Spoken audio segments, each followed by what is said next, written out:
Buonasera e ben ritrovati con il nostro appuntamento giornaliero dedicato allo sport. Come al solito ci occuperemo velocemente in apertura delle principali notizie del giorno e poi grande spazio alla cronaca regionale e provinciale. Il nostro spazio per l'appunto giornaliero sarà fissato alle ore 19:30, in replica alle 23:30 sempre sulla nostra web tv venetoglobe.com, in attesa di allargarci poi su di un canale televisivo che raggiungerà un po' tutto il Veneto attraverso il digitale terrestre. In questo momento sul digitale terrestre però ci potete vedere sempre sul 813, canale 813 per tutta la provincia di Belluno, solamente per la provincia di Belluno, che salutiamo con molto piacere.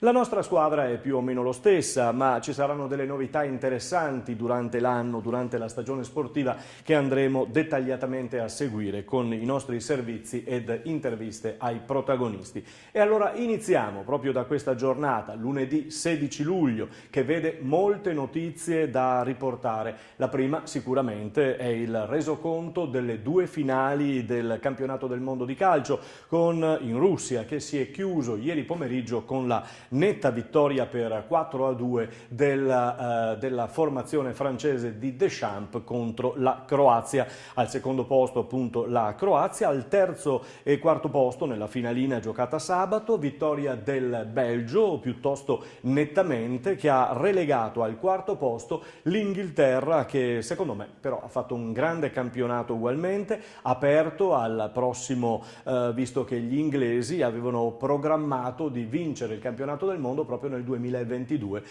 anzi nel 2026, però questa squadra ha ben figurato e anche nel 2022 in Qatar sarà sicuramente avrà la possibilità di fare un ottimo campionato.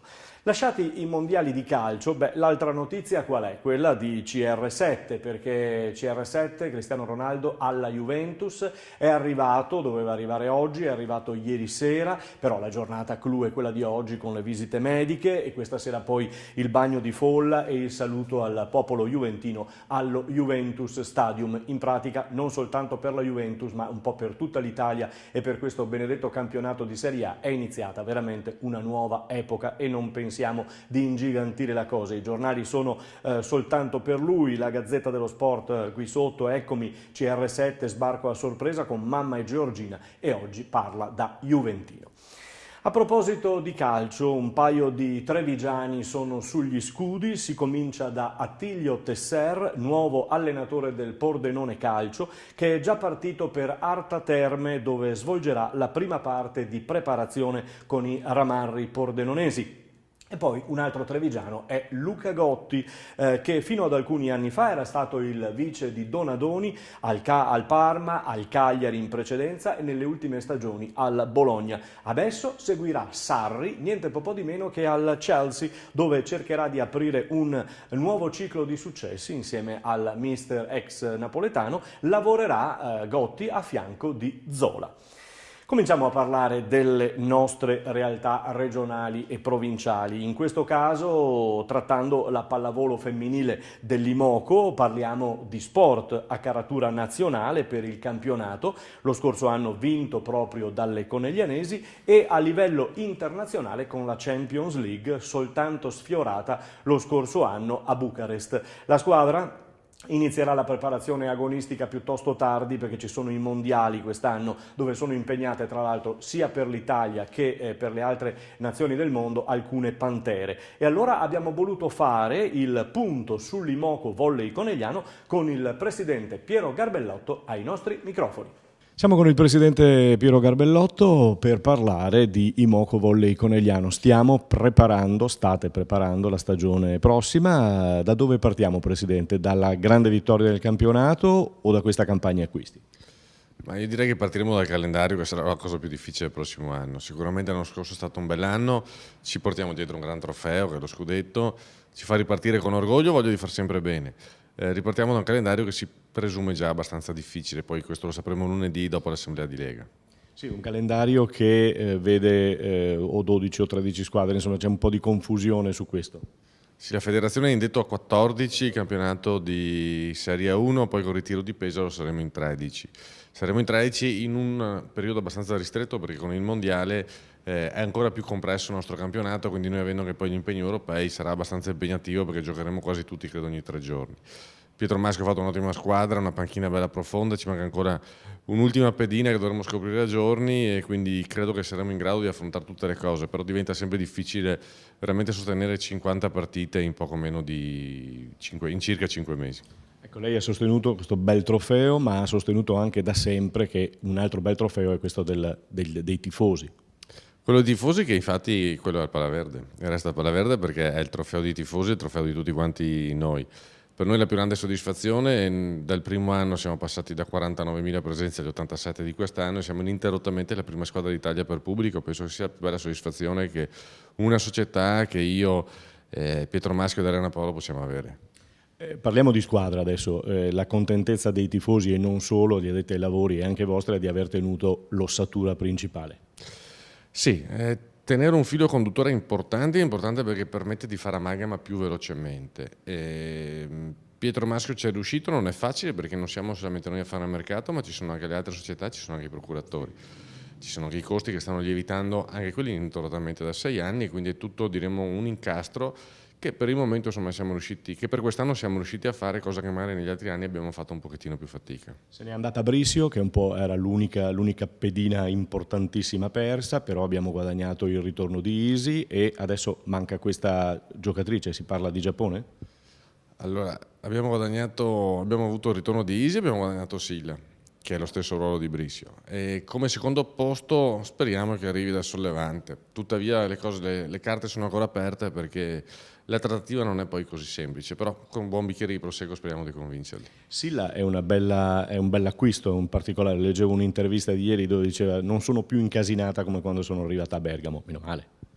Ma diciamo che Bergamo è la scuola, credo, a me piace paragonarla alla Juventus, no? Cioè, ha uno stile tutto suo e riesce a inquadrare anche giocatrici che magari hanno un carattere un pochettino più frizzante. Silla arriva, è una pedina importante anche perché essendo italiana ci permette di cambiare un pochettino meglio quello che sono le squadre titolari, quindi restare dentro quella norma delle 4 stranieri in campo, delle 7 serate totali, che è scesa rispetto all'anno scorso che erano 8. Credo che si incastrerà bene nel nostro roster perché siamo una squadra del Prosecco, è un carattere frizzante, quindi potremo andare solo d'accordo. Frizzante anche Santarelli perché c'è questa nomina a commissario tecnico della Croazia. C'è questa nomina a commissario tecnico della Croazia, noi l'abbiamo sostenuto, ma sicuramente può impensierire a 360 gradi un doppio incarico del genere, perché abbiamo visto anche Mazzanti quando è stato incaricato di seguire l'Italia, è inevitabilmente qualcosa che può distrarre. È vero che la Croazia non è l'Italia perché è una nazionale che ha bisogno di riformarsi, che ha chiuso un ciclo, è una nazionale che è più piccola, almeno per la pallavolo, visto i risultati del calcio. È altrettanto vero che però il contratto che gli hanno proposto è stato molto intelligente, perché lui avrà un mesetto di impegno quest'estate e poi sarà praticamente impegnato la prossima estate, quindi ha tempo un anno di consolidarsi con noi per poi ricominciare un cammino con la nazionale. Personalmente io sono contento per lui, sono contento per la Fabris, io mi sento che particolarmente vicino alla Croazia perché di famiglia lavoriamo lì da tanti anni, quindi un grande in bocca al lupo. Un grande in bocca al lupo e Presidente, che cosa è stata una stagione perfetta, quasi, insomma la Champions lascia un po' di rammarico, quindi? Alla Champions ci penso spesso, però forse non era il nostro momento. Vediamo i prossimi anni. In bocca al lupo. Crepi il lupo, grazie. Lasciamo la pallavolo femminile e passiamo al rugby Benetton Treviso che ha iniziato a sudare già da alcune settimane presso i campi della Ghirada. Giocatori conosciuti in biancoverde, giocatori nuovi arrivati per vestire il biancoverde come Antonio Rizzi, campione d'Italia di categoria con il Petrarca Padova e reduce da uno stage con la nazionale Under 20. Eccolo ai nostri microfoni. Antonio Rizzi che è qui con me, campione d'Italia a Petrarca e esperienza con l'Under 20 a livello mondiale, quindi cominciamo alla grande. Sì, direi di sì. Ho finito appunto 2 settimane fa con la conclusione dei mondiali Under 20 in Francia e adesso sono pronto a iniziare questa nuova stagione con la Benetton Treviso e sono molto contento di essere qui. Di motivazioni ce ne sono state infinite. partendo dalla storia del club, ai giocatori che ci sono, allo staff e tutto, ce ne sono talmente tante che non saprei neanche quali elencare. Sei attorniato da uno staff di prima categoria, quindi diciamo che hai scelto bene. Sì, è un sogno qua alla Ghirada, perché abbiamo un sacco di campi a disposizione, una palestra stupenda, uno staff medico completo, di tutto e di più, i preparatori in campo ci seguono alla meraviglia, quindi è tutto perfetto.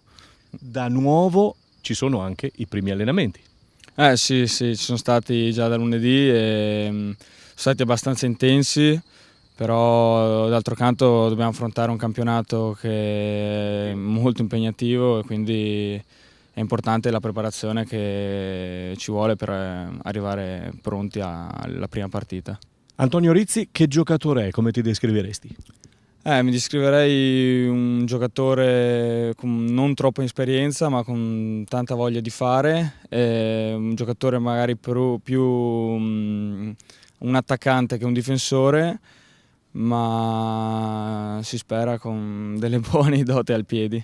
Sicuramente lo sperano un po' tutti. Ti spaventa questo salto, anche se a un rugbista non bisogna mai nominare questa parola, spaventarsi, non vi spaventate di nulla, ti spaventa questo salto però in Pro 14? Spaventare forse no, però è un campionato che ho seguito nell'arco degli anni, quindi so che il livello è altissimo e sicuramente ci dovrà essere un grande studio dietro per riuscire ad arrivare appunto pronti per la partita. Antonio, nel tuo ruolo avrai, tra l'altro anche Ian lo conosci, e avrai dei rivali, tra virgolette, dei concorrenti per giocartela. Assolutamente, io poter confrontarmi con gente come Ian e come Tommy è un onore, perché sono giocatori comunque che Allan ha fatto mondiale, ha fatto tante nazioni, Ian è un giocatore con tanta esperienza, quindi sicuramente un onore, ci sarà tanto da imparare. Soprattutto con Ian, è un ragazzo quasi praticamente mio fratello, perché 6 anni fa è arrivato a Udine ed è stato il mio allenatore, quindi lo conosco molto bene e è un sogno poter giocare insieme a lui. E allora la prima è andata come intervista, adesso responso al campo. Speriamo che vada tutto bene, grazie mille. Ritorneremo anche nei prossimi giorni a parlare di rugby trevigiano. Ora concentriamoci invece sul ciclismo. Nel fine settimana si è corsa la Pina, ovvero la Gran Fondo Pinarello, che ha portato quasi 4.000 cicloamatori, 3.500, 3.800 per la precisione, nella nostra provincia di Treviso. Qualcuno l'ha definita questa manifestazione come il redentore della provincia di Treviso. Hanno scalato i corridori anche il muro di Cadelpoggio, che in questi giorni è stato al centro di una firma importante tra i muri del ciclismo internazionale. Noi siamo saliti a Cadelpoggio, proprio nel vero senso della parola, e proprio davanti alla casetta rosa del Giro d'Italia abbiamo parlato di questo accordo e firma tra i muri, scoccata al termine della 6ª tappa del Tour de France. Ne abbiamo parlato con Alberto Stocco, che era presente con il sindaco di San Pietro di Feletto. Alberto Stocco.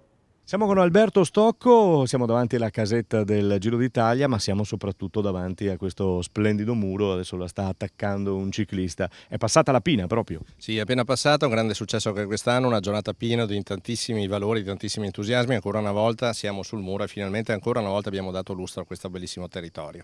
E ricordiamo le tappe, a parte la Pina appunto che è stata l'ultima, qui sono transitati altre grosse manifestazioni. Quest'anno è un anno pieno di soddisfazioni da tutte le gare internazionali a livello juniores e giovanile, quindi anche con gli Under 23 di San Vendemiano, ma poi quest'anno l'arrivo finale del Giro d'Italia Under 23 con la cronometro, che in real time la prima volta che dicono al mondo che viene realizzata una cosa del genere, quindi con questa partenza in base agli handicap, sfalsata in base agli ordini praticamente dei distacchi, e ha creato veramente un interesse enorme. Giornata memorabile dal punto di vista sia televisivo, con grandissime inquadrature sui nostri territori, ma anche dal punto di vista tecnico.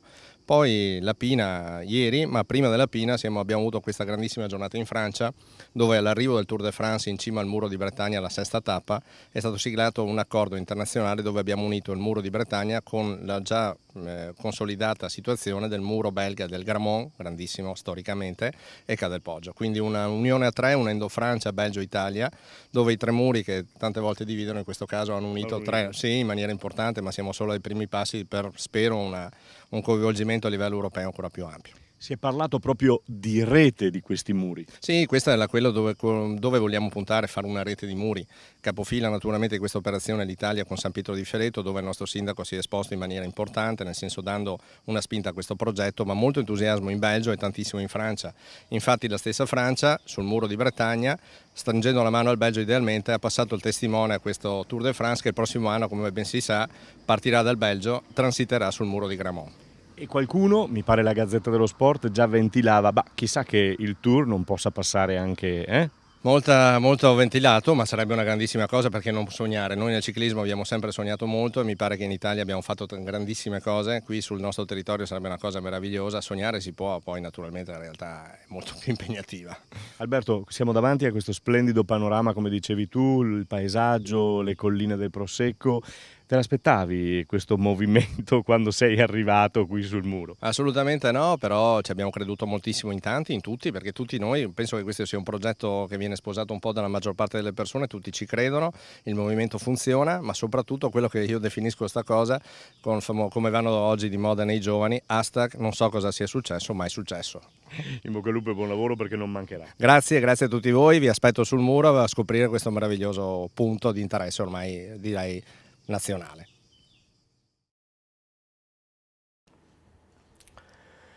Questi i nostri primi servizi di questa nuova avventura, chiamiamola così. Giornalmente ci occuperemo dello sport trevigiano e regionale, anche e soprattutto a partire dal calcio, che sta ancora per poco, attenzione, riposando e festeggiando in vacanza. La nostra attenzione anche quest'anno sarà incentrata in special modo sul campionato di eccellenza, che vedrà al via molte belle squadre trevigiane. La Serie D, infatti, non vede squadre trevigiane all'interno dopo la retrocessione di Liventina e Montebelluna, ma attenzione, perché forse ho sbagliato a parlare, auguriamoci di portare bene in questo caso al Montebelluna, perché potrebbe essere ripescato in Serie D, e allora Montebelluna che potrebbe spostarsi dall'eccellenza e risalire alla Serie D. Il presidente Brombal e lo staff tecnico guidato dal nuovo allenatore Francesco Checco Feltrin sta in stand-by in queste giornate, attende di sapere dove giocherà la squadra. Il Montebelluna si ritroverà in ogni caso, come quasi tutte le formazioni di Serie D, ad iniziare la sua preparazione il 23 luglio presso lo stadio di Via Biagi. Parlavamo di eccellenza e allora in eccellenza le trevigiane sono queste. Lasciamo quindi Montebelluna, vedremo quello che succederà. Passiamo alle altre. Giorgione si ritrova il 25 luglio con il nuovo allenatore Perrone. Liventina si ritrova il 30 luglio con il nuovo allenatore Rorato. Per il Treviso ritrovo il 30 luglio con Graziano, allenatore confermato. Vittorio Veneto, anche qui la conferma del tecnico, 30 luglio con Zoppas. Eclisse Careni Pivigina, 31 luglio, riconfermato anche Della Bella l'allenatore. L'Union QDP si ritroverà il 31 luglio con l'allenatore Fedato. Poi abbiamo il Porto Mansuè che si ritroverà il 1° agosto con Lombardi, vecchio allenatore, scusatemi, l'Union Pro 1° agosto con il nuovo allenatore Gionco e Nervesa della Battaglia il 2 agosto con il nuovo tecnico Baldi. L'Istrana e il Lia Piave si ritroveranno il 6 agosto rispettivamente agli ordini di Bonaldo, nuovo tecnico dell'Istrana, e di Mauro Tossani, confermato tecnico del Lia Piave. La promozione veneta, Conegliano, 6 agosto con Vanni Moscon riconfermato, Fontana Fontanelle 6 agosto con Ernesto Soldan, nuovo allenatore, Opitergina 6 agosto con il nuovo tecnico De Pieri, Prodeco Montello 6 agosto con il nuovo tecnico Marchetti, Vazzola 6 agosto allenatore Gallonetto, poi Villorba 7 agosto con l'allenatore Favarato, Godigese 8 agosto con Destro, Lovis Spresiano sempre l'8 agosto con il nuovo tecnico Fornasier dal Vazzola, Campigo 11 agosto, allenatore Visentin, Vedelago 16 agosto con l'allenatore Favero. Manca all'appello solo il Cornuda Crocetta, non si sa né quando inizierà la preparazione né chi sarà il nuovo tecnico, aspettiamo naturalmente nuove dalla società del Cornuda. Direi che per la nostra prima puntata di Veneto Globe Sport è tutto, ci risentiremo domani sempre qui su venetoglobe.com, la nostra web tv alle 19.30, in replica alle 23.30 sul canale 813 per la provincia di Belluno, sul canale 813 del digitale terrestre naturalmente. Grazie e naturalmente a risentirci, a domani!